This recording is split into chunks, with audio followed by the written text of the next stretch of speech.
Comment utiliser le régulateur de vitesse dans une 2025 Peugeot 308 avec l'e-cockpit et avec le système qui est comme ça. On va regarder ça tous ensemble vite fait. Donc déjà, pour activer ou permettre le régulateur, il faut appuyer sur ce bouton-là. Là, c'est désactivé, il n'y a rien. Si j'appuie sur ce bouton-là, j'ai le régulateur est activé et maintenant je vois la petite voiture et je vois les 3 lignes devant la voiture. 1, 2, 3. Bien évidemment, on ne bouge pas, donc on va pas on va pas allumer complètement, mais on va voir comment ça fonctionne.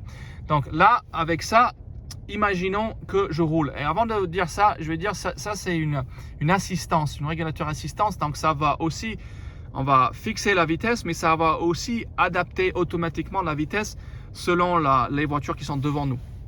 Mais imaginons, là, je l'ai engagé et maintenant je roule à 100 km/h et je veux le fixer à 100 km/h. J'ai que à appuyer en haut, là. Là, il ne me laisse pas activer le truc parce qu'on ne bouge pas. Mais je vais juste aller en haut. Et maintenant, on va être fixé, ça va nous garder à 100 km/h.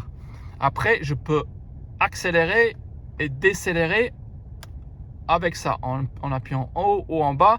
Et la vitesse sur laquelle j'arrête, ça va nous fixer là. Donc, si j'augmente à 110, ça va me garder à 110. Si je descends à 90, ça va nous maintenir à 90. Mais aussi, je peux mettre sur pause et puis reprendre la vitesse. Si je roule à 100 et pour une raison, il faut que je ralentisse pendant un moment, mais je sais qu'après, je vais vouloir réaccélérer à 100.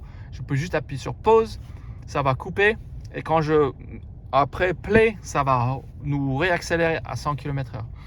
Comme je vous ai dit, c'est une assistance aussi, donc ça va réguler la vitesse selon les voitures qui sont devant nous. Et là, on peut contrôler ça avec ça. On peut aller en haut et en bas, mais ça aussi c'est un bouton. On peut juste l'appuyer. Et je vais vous montrer si je l'appuie, ça met la ligne là. Vous voyez, il y a 3 lignes et là ça a mis la ligne au milieu. Et là aussi, ça a montré la voiture au milieu avec 2 lignes.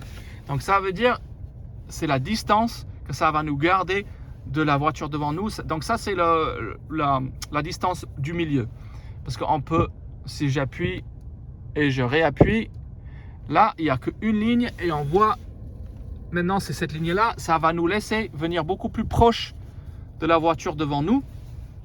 Et finalement, si j'appuie et je le mets plus loin, ça va nous garder encore plus loin de la voiture qui est devant nous.